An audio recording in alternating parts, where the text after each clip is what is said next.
सबके बीच में आदरणीय विधानसभा अध्यक्ष विधायक द्वारा दीदी हम सबके बीच में आई हैं। आपका बहुत बहुत स्वागत और अभिनंदन है। दीदी का प्यार लगातार हमें मिलता रहा भी है।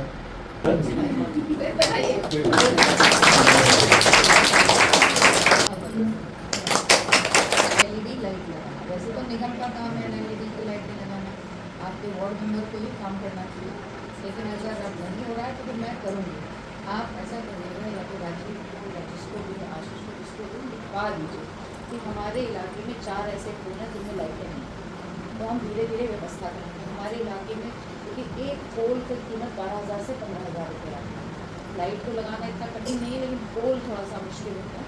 तो आप सब को लिख कर दे दीजिए, 2-4 दिन में मेरे तक पहुँचाइए, तो फिर मैं लाइटें तो लग जाएंगी, पोलों की व्यवस्था बिजली विभाग से हम लोग कर रहे हैं। तो ये तो लाइटों किसी का भी जिसको लगता है कि हमारे अभी हम सोलर लाइट की भी व्यवस्था कर रहे हैं, लेकिन अभी हो नहीं पा रही, वो तो और महंगा वो हो नहीं पा रही है। अगर वो हो जाएगी कहीं कहीं पर ऐसा भी है कि बिजली के तार नहीं है लेकिन घर बन गए, तो वो सोलर लाइट हम दे सकते हैं।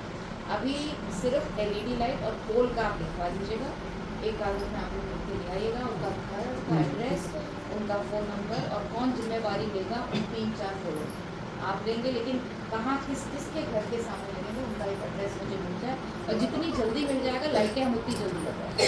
ठीक है, ये तो हुआ लाइट। सड़क की समस्या को बता दीजिए। हल्दुखाता कॉलोनी हल्दुखाता में, लेकिन ये नहीं लिखा है कि दूरी नहीं है, कितनी लंबाई है, कितनी चौड़ाई है, ये किसका आधा किलोमीटर है। हो सकता है आप लोगों ने अगर ये पहले दिया हो तो इसका एस्टिमेट बनाया है, अगर पहले कभी नहीं दिया है कभी नहीं दिया, तो अब इसका हम पहले एस्टिमेट बनवाएंगे, क्योंकि 500 मीटर है तो ये विधायक निधि वगैरह से नहीं हो सकता, इसमें हमें पीडब्ल्यूडी को देना पड़ेगा। अब पीडब्ल्यूडी में समस्या ये है कि थोड़ा समय लगेगा, पहले तो वो आएंगे सर्वे करेंगे, फिर उसका एक एस्टिमेट ऐसा है ना 500 मीटर में कम से कम आगे वाला तो हो जाएगा 40-45 लाख रुपए तक लगेगा, ज़्यादा ही आगे वाला हो जाएगा। सारी रोड खराब कर देना, यहाँ से चल गई बहुत सुंदर दिक्कत क्या है मैं सीसी करूंगा अगर आपकी नई पाइपलाइन डाली उसमें पहले क्या स्थिति थी, पाइपलाइन तो साइड में डली होगी ना, ये रोड के सेंटर पे यही साइड से खोला मैं टाइल्स ही खोले टाइल्स खोल दी ना उन्होंने। अभी हम केवल बात कर रहे हैं विधाता कॉलोनी की, अभी मैं और किसी और सड़क के बारे में नहीं सुन रही हूँ, अभी मैं सिर्फ मेन रोड की सड़क के बारे में सुन रही हूँ जहाँ पाइपलाइन लगी है। जो पाइपलाइन लगी है उससे पहले वहाँ टाइल्स थी,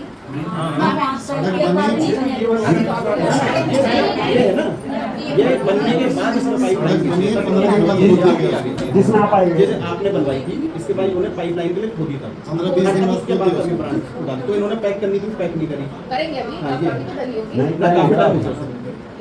7-8 मिनट 7-8 महीने कैसे रोड बनी, रोड तो अभी बनी है, नहीं रोड पहले बन गई।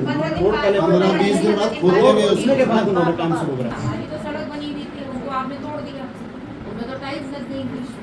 अब आप उसको देखिए कैसे करेंगे और फटाफट उसको करिए। मैं भी कल गई थी, पूरा डंडी जोड़ के जगह जगह मुझे पाइप दिख रहे हैं, डाले हुए दिख रहे हैं, कहीं पड़े हुए दिख रहे हैं, आपको डाले में वहाँ मिट्टी उबड़ खाबड़ दिख रही है, उसको फटाफट करवाइए। मैं अब आऊँगी 5-7 दिन के बाद, मुझे कंप्लीट चाहिए होगा। हर चीज़ विधायक तक आ रही है, निगम तक क्यों नहीं जाती है? वार्ड मेंबर्स क्या करते हैं? वार्ड मेंबर्स का काम है। अगर प्रॉब्लम ये हो गई है ना कि विधायक केंद्र विद्यालय भी लाए, मालन का पुल भी बनाए, सड़क भी बनाए, नाली भी साफ करे, घर के आगे झाड़ू भी लगवा दे, तो फिर हम इतने प्रतिनिधि क्यों चुनते हैं? और जब चुनते हैं तो सही व्यक्ति को क्यों नहीं चुनते? उठपटांग उस वक्त तो पता नहीं किस में चले जाते हैं,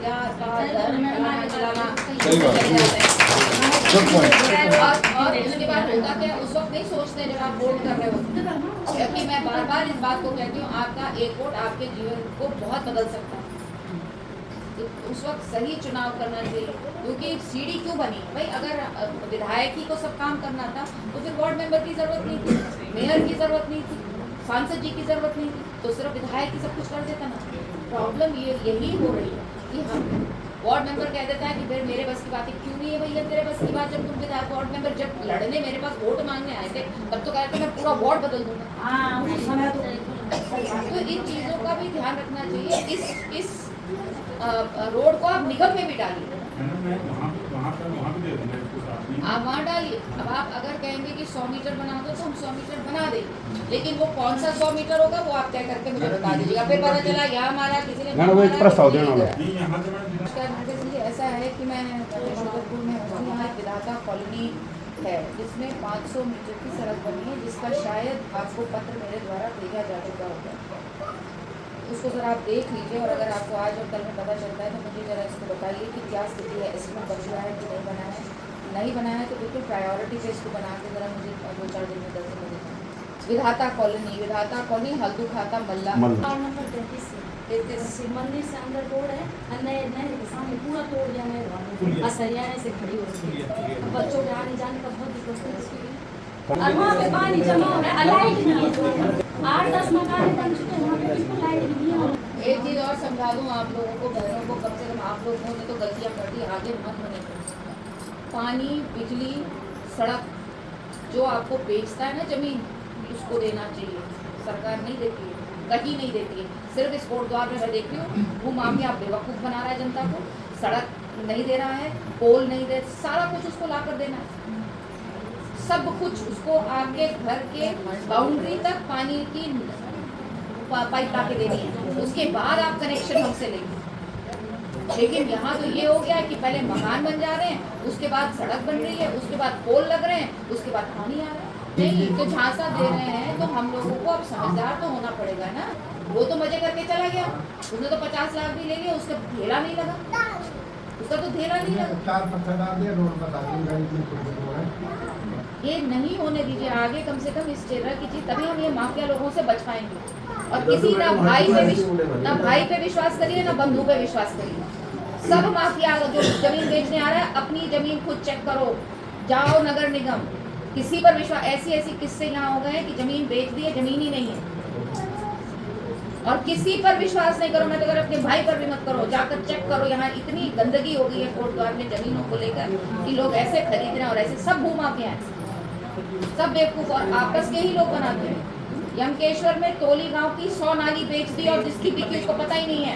ऐसे ही आए हुए थे इतने सारे लोग, उनको पता ही नहीं है। वो कह रहे हमारी जमीन कब बिक गई, कैसे बिक गई, रजिस्ट्री हो गई। स्कूल भी बेच दी थी, स्कूल भी बेचती, सरकारी स्कूल भी बेचती। इसीलिए मैं कह रही हूँ आप लोगों को आगे भी इस बात का ध्यान रखना है। अपनी बेटियों को, अपने बहुओं को, अपने बेटों को समझाइए, इस पचड़े में मत पड़ना। कोट द्वार में बहुत बेवकूफ बनते हैं सब भूमाफिया, और यहाँ के लोग सीधे साधे पहाड़ से हम लोग आ रखे हैं, आर्मी है, ज़्यादातर आर्मी के लोग हैं, वो सब सीधे से, उनको दीन दुनिया का कुछ पता नहीं है, और यहाँ सब बेवकूफ़ बनाते हैं। ये जो इतना झंझट हो रहा है रोडों को लेकर, भाई कम से कम कुछ तो बना के दोगे। प्लॉट तक घुसने का, प्लॉट में चारों तरफ अगर एक प्लॉट काट के उसने 10 मकान बेचे हैं, उस 10 मकान के आसपास रोड दोगे, उस 10 मकान के आसपास पोल दोगे, तार लेकर आओगे, उस मकान तक पानी की पाइप की सुविधा लेकर आओगे, तब बिकेगी वो प्लॉट। हम कहते हैं प्राधिकरण मत करो, अगर प्राधिकरण होगा तो इस तरह की धांधलियाँ जो हो रही हैं वो नहीं होंगी। हम छोटे छोटे स्वार्थ देखने के, हमको टैक्स देना पड़ जाएगा, साल में अगर 700 रुपये देना भी पड़ गया तो क्या हो गया। कम से कम इस तरह की जो भूमाफिया हम लोगों को लूट रहा है वो तो लूटना बंद होगा। चीज़ों को समझना चाहिए। अगर कोट द्वार को अच्छा रखना है, बचाना है, तो हम लोगों को ये चीज़ें समझनी पड़ेंगी, अपने छोटे छोटे स्वार्थ छोड़ने पड़ेंगे। मेरे घर का पानी इसके घर में ना जाए, इसके घर की निकासी वहाँ ना जाए, सारे गंदगी के पानी घरों में गूलों में डाल रखे हैं, नहरों में डाल रखे हैं। वो कौन, कूड़ा क्या सरकार का है? 40 रुपया यहाँ पर लोग देने को तैयार नहीं है कूड़ा उठाने के लिए। 40 रुपए की बीड़ी पी जाएंगे, 40 रुपए की दिन में ज़्यादा ही पीते होंगे, 100 रुपये तक की बीड़ी दिन भर पे पी जाएगा, लेकिन वो 40 रुपये महीना कूड़े के उठाने के लिए कोई नहीं। कूड़ा क्या सरकार का? आप पूछिए और याद करिए, अपनी सास का, अपनी दादी का याद करिए। मैंने तो अपनी दादी के घर में पौड़ी में कभी कूड़ा देखा ही नहीं। नानी नैनीताल रहती थी, मैंने तो नहीं देखा कूड़ा। कहाँ वो गायब कर देते थे, उसका क्या हिसाब किताब होता था हमें नहीं पता। आज हम घुसते ही पहले शहरों में कूड़ा नहीं, और हम कहते हैं सरकार का कूड़ा। क्यों है भाई सरकार का कूड़ा? हम कर रहे हैं ना कूड़ा, और उसमें हम कह रहे 40 रुपये दे दो। आधे कोट में 40 रुपये नहीं, तो कैसे किया जाएगा? तो अगर सुधरना है, सुधारना है, तो हमें सरकार के साथ हाथ से हाथ मिला, और लड़ना भी पड़ेगा, आपस में लड़ना भी पड़ेगा कि गलत। अब एक 20 फीट की रोड बननी है सुखरों में, 4 लोग अपना रैंप नहीं तोड़, हम नहीं करने देंगे। अब 20 फीट की रोड तो धीरे धीरे छोटे होते होते वो 10-12 फीट की हो जाएगी, 2 गाड़ियाँ आस पास में। वहाँ लोग कह रहे हैं 10 लोग कह रहे हैं हमने घर ही यहाँ पे इसलिए लिया था क्योंकि 20 फीट की रोड है। 4 हमने तोड़ दिया, 4 नहीं तोड़ रहे, सड़क बिल्कुल। तो इसलिए मैं कह रही हूँ समझदारी आप लोग करिए। हाँ सीधे जरूर हैं हम लोग, लेकिन अब बेवकूफ़ बनना बंद हो, बेवकूफ़ बनना बंद हो। हम कुछ भी हमको बोल देते हैं, हम लोग सीधे साधे चले जाते हैं। 19-19, 20-20 लाख का फ्रॉड बेचारी महिलाओं के साथ हो रखा है। 20-20 लाख, 30-30 लाख की ज़मीन बेच दी और ज़मीन है ही नहीं जगह। 30 लाख कम पैसा होता है, कौन पैसे की कमाई होती। इसलिए सावधान इस पर ज़रूर रहिए। और जहाँ तक और छोटी मोटी आपकी सड़कें हैं, ये विधाता कॉलोनी का तो मैं करवा देती हूँ, जैसे भी होगा मैं पूरा प्रयास करती हूँ जल्दी से जल्दी। जितना आपने कुछ करती हूँ मैंने, जब मैं यहाँ आ गई हूँ आपके सामने बैठ गई हूँ तो कुछ बनाऊंगी तो पक्का, मैडम देखिए, बनाऊंगी तो पक्का। आप आए हैं तो कुछ ऐसा देके जाइएगा कि हमें भी याद नहीं बना दें। देखिए मैं बोलती नहीं हूँ, अगर मैं नहीं बना काम कर सकती तो मैं नहीं बोलती। बालन का पुल मैंने कहा लेट लगेगी तो मैंने बोला लेट लगेगी। और जिस दिन मैंने अपनी बहनों को समझाया उस दिन से सारे ने मुझसे गुस्सा करना बंद कर। मैं सच बोलती हूँ कि भाई ये हो सकता है, ये नहीं हो सकता। आपके 500 मीटर रोड बन सकती है और मैं बनाऊँ, ये मैं बोल रही हूँ। उससे फायदा होगा, सिलाई मशीन देंगे तो कुछ करोगे उससे, आता है ट्रेनिंग कर लो, हमको दे देंगे सिलाई मशीन। और कहीं नौकरी देखो, अभी बच्चे छोटे, नौकरी में जाओगी तो फिर लेट आओगी, फिर बच्चों का पढ़ाई लिखाई सब होगी। अगर घर में रह के कुछ ऐसा काम कर सकती हो तो वो, या 10 से 2 का काम, एक सुबह अपने बच्चों को स्कूल में जाओ, भी चलेंगे भी बच्चों के साथ आपके साथ, है ना। तो मुझे बता देना, जो भी होगा सहायता हम कर देंगे।